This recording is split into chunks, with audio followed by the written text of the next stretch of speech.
ঈদুল ফিতরকে সামনে রেখে নারায়ণগঞ্জের বিভিন্ন বিপণী বিতানগুলোতে জমে উঠেছে বেচাকেনা। পরিবারের মুখে হাসি ফোটাতে শেষ মুহূর্তে কেনাকাটায় ব্যস্ত সময় পার করছেন অনেকেই। মার্কেটের অবস্থা মোটামুটি ভালো এবং নিরাপত্তা অনেক ভালো।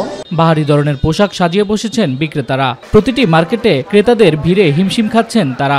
বেশি দিয়ে কিনে আনতে হচ্ছে, যে কারণে আমরা বিক্রি করছি একটু প্রাইস বেশিতে। পণ্য নিয়ে এবার বলতে পারে যে না, যে আমরা একটা পণ্য কিনে সন্তুষ্ট। তারপর আমাদের সাধ্যের ভিতরে আমরা যতটুকু চেষ্টা করতেছি আমরা কমায় বেচতেছি। জামা কাপড়ের দাম বেশি, যার যেমন সামর্থ্য সে কিনে নিচ্ছে।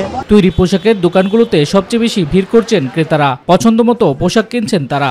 সবগুলোর দামই আগের তুলনায় অনেক বেশি।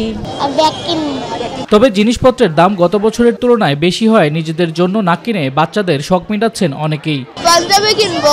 আমাদের আনন্দটাকে মাটি দিয়ে তাদের আনন্দটাকে বড় করে দেখা হচ্ছে, আর আমাদের জন্য এখন পর্যন্ত চিন্তা ভাবনা করি না, আগে বাচ্চাদের কেনাকাটা হোক তারপরে। প্রতিবারের মতো এবারও জমজমাট কুমিল্লার 14 গ্রাম সহ লাকসাম, বরুড়ার বিভিন্ন শপিং মল, মার্কেট ও ফুটপাতের দোকানগুলো।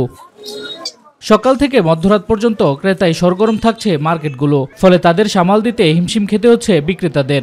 মানসম্মত জামা কাপড় আমরা এখন মিয়া বাজারে পাচ্ছি। আমি আসছি আজকে বাচ্চাদের জন্য কিনতে আসছি। নতুন নতুন কাপড় আসছে সানার থেকে, এগুলো খুব বেশি চলতেছে আমাদের।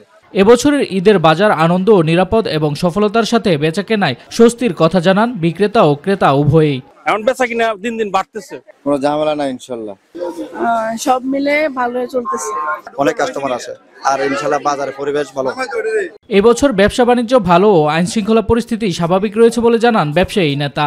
আইন শৃঙ্খলা পরিস্থিতি কয়েকদিনের মধ্যে খুবই সুন্দর, আমরা ভালোভাবে ব্যবসা বাণিজ্য করতে পারতেছি। বরাবরের মতো এবারও রোজার শেষ দিনগুলোতে মাঝরাত পর্যন্ত খোলা রাখা হচ্ছে শপিং মল ও বিপণী বিতানগুলো। আর এতে সকাল থেকে রাত দিনের সবটা সময় কেনাকাটা করতে পারছেন ক্রেতারা। শামস তাবরিজ উচ্ছ্বাস, মাই টিভি নিউজ ডেস্ক।